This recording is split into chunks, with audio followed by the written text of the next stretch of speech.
Failed edgelord made a cinnamon roll after messing up an edgelord recipe. Hi everyone, All Things D&D is back with another story. Before we get into the video, I'd like to wish all of our viewers a very happy new year. I know this is kinda early as it's still daytime on the 31st, but I hope you guys won't mind it. 2020 was a very tough year, but here's to hoping 2021 will be a nat 20 instead of that nat 1 we just lived through, and a year to remember. Getting back to the video, sometimes you want to make a character with so much edge, you might accidentally cut yourself. But even the edgiest characters can grow. Find out how this character's edge is dulled by friendship, and please share your edgy stories after listening to this. So I've been playing for some time, and this was my attempt to make an edgelord that went wrong in a perfect way. I had played with several people, who all had mastered the art of the edgelord. When Mordenkainen's Tome of Foes came out, I thought I would try it for myself. It couldn't be too hard, right? So after some little time, I came up with my edgy creation, a Shadar Kai elf rogue named Pel Rena. Pel is Sindarin Elvish for edge, and Rena is translated from Tel Kasir, from the word edge, so his name was Sharpness of the Edge of the Blade, or Edgy Edge. So undead elf from a realm of misery named Edge. Perfect, right? Describing Pel, he isn't very tall. His hair is long and black. He has a tattoo of the Raven's Queen symbol on his right cheek, and his eyes are completely black, his skin deathly pale. He wears a modified Kinku skull over the top of his face. He's also asexual, interested only in serving his lady. This came into play a lot when a guest player kept hitting on him, hard. In creation, I realized I gave him no purpose, and that ended up defining him. A devoted follower of the Raven Queen, she sent him to the material plane. He then realized he had no idea what his mission was, and wandered in constant anxiety about it. This caused him to want to die, as when he died, if it was in battle or in service to his lady, he would go back to the Shadowfell, and then he could ask her about his mission. Thus, Pel was now suicidal. He also started with a trinket, a small notebook that erased itself every morning. Pel misunderstood the item and thought he was sending these notes to his goddess, that they erased when she received them. This notebook ended up being very useful, surprisingly, as Pel wrote down everything. He met the party in a tavern, yes, cliché, when the others were all given a mission. Pel failed a stealth check, and the party noticed Pel was very noticeably eavesdropping and trying to be sneaky. Adventures ensued, and Pel became fond of his companions. There was Latham, the human ancient's paladin, who we all called a child killer after we were attacked by possessed children, and he moved to simply push a kid away from him, with a nat 20. The DM said he pushed the child and it died, which caused Latham's player to beg the DM not to. There was Cotton Gin, a Goliath fighter raised by halflings, and the sweetest soul you could ever meet. He immediately took a shine to Pel and protected him, despite Pel's wishes.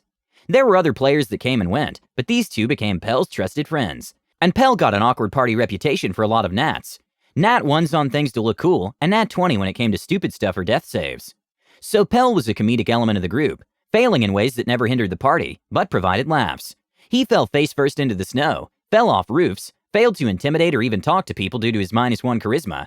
He developed a deep fear of his own reflection, and succeeded at never dying, despite wanting it so badly.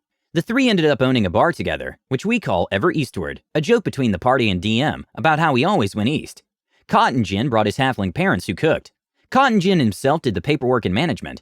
Latham cleaned up messes and maintained the place, and Pel was the bouncer. The real MVP ended up being Pel's familiar, Charon. Charon was a raven familiar that the party dressed in a tiny tuxedo vest. He could do simple mockery, allowing him to repeat drink and food orders. He also said hidey-ho like Mr. Hanky after the party had defeated a maze, filled with exploding popcorn monsters, that only said that phrase. Basically, we had a well-dressed bird waiter. And the DM let Pel, an arcane trickster, cast Mage Hand through the bird so he could carry drink orders. This made the bar pretty popular for novelty reasons. That winter, the party discovered a conspiracy to replace all the town meat with human flesh. At one point, the party found an old man who offered the party soup.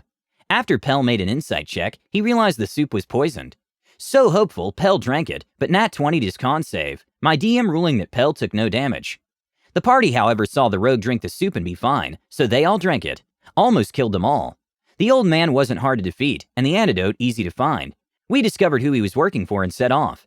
Investigating this led to the discovery of a mind flayer. Pel almost died. Almost. Teamwork and perseverance saved the party. Pel developed a phobia of mind flayers, as he realized that his goddess valued memories, and if a mind flayer ate his brain, the memories would go to the mind flayer, not his goddess. This would cause him to definitely fail whatever his mission was. The party each got guild invites after slaying the mind flayer. Latham joined the Emerald Enclave, as he worshipped Sylvanas and loved nature. Cotton Gin joined Force Grey, who were devoted to protecting Waterdeep. Pel ended up joining the Zhentarim, keeping this a secret from the party. They were looking into a series of definitely Zhentarim murders. Pel actually knew they weren't actually Zhent murders, and was investigating this as a frame job. Latham's player couldn't make the session, but when he came back for the next session, he joined the investigation. Unbeknownst to us, he and the DM secretly had Latham kidnapped in the session he missed. The Latham that was walking around with us solving the murders was actually a simulacrum created by the enemy. Latham attacked and nearly killed the party. It was Pell who managed to fatally wound the fake. The fake told Pell that he didn't mind dying, but to please hurry and end it. The simulacrum, with its dying breath, gave them instructions on where the real Latham was being held hostage. Suspecting a potential ambush, Pell set a plan in motion. In our downtime, Pell had been secretly working up the ranks in the Zhentarim and called in every favor he could. If it was an ambush, they weren't going in alone. After a large number of bribes, favors called in, and threats made, Pell managed to convince all but the most loyal of the Zhentarim to aid him in his cause. They swarmed the building, making quick work of the BBEG's guards. The final battle was remarkably short, unfortunately, but that didn't matter. The cost of convincing the Zhentarim to betray their leader didn't matter. Getting Latham back did. Pell untied the beaten and bloodied Latham, then took his crossbow and shot Latham in the foot. Latham cried out and asked why angrily, to which Pell replied, "Just making sure it's you," and then hugged his friend. Pell, Latham, and Cotton Gin went on more adventures and became epic-level heroes, but truly, Ever-Eastward was their home, and legend says they can still be found there to this very day. And Pell still wants to die, but is yet to succeed in doing so. From edgelord to best friends, did you have a plan for a character that went down a much different path because of the group you were playing with? Please let us know what you think and comment below. Don't forget to subscribe to our channel, All Things D&D. Our next video will be posted in 3 days, so stay tuned for more amazing Dungeons & Dragons content.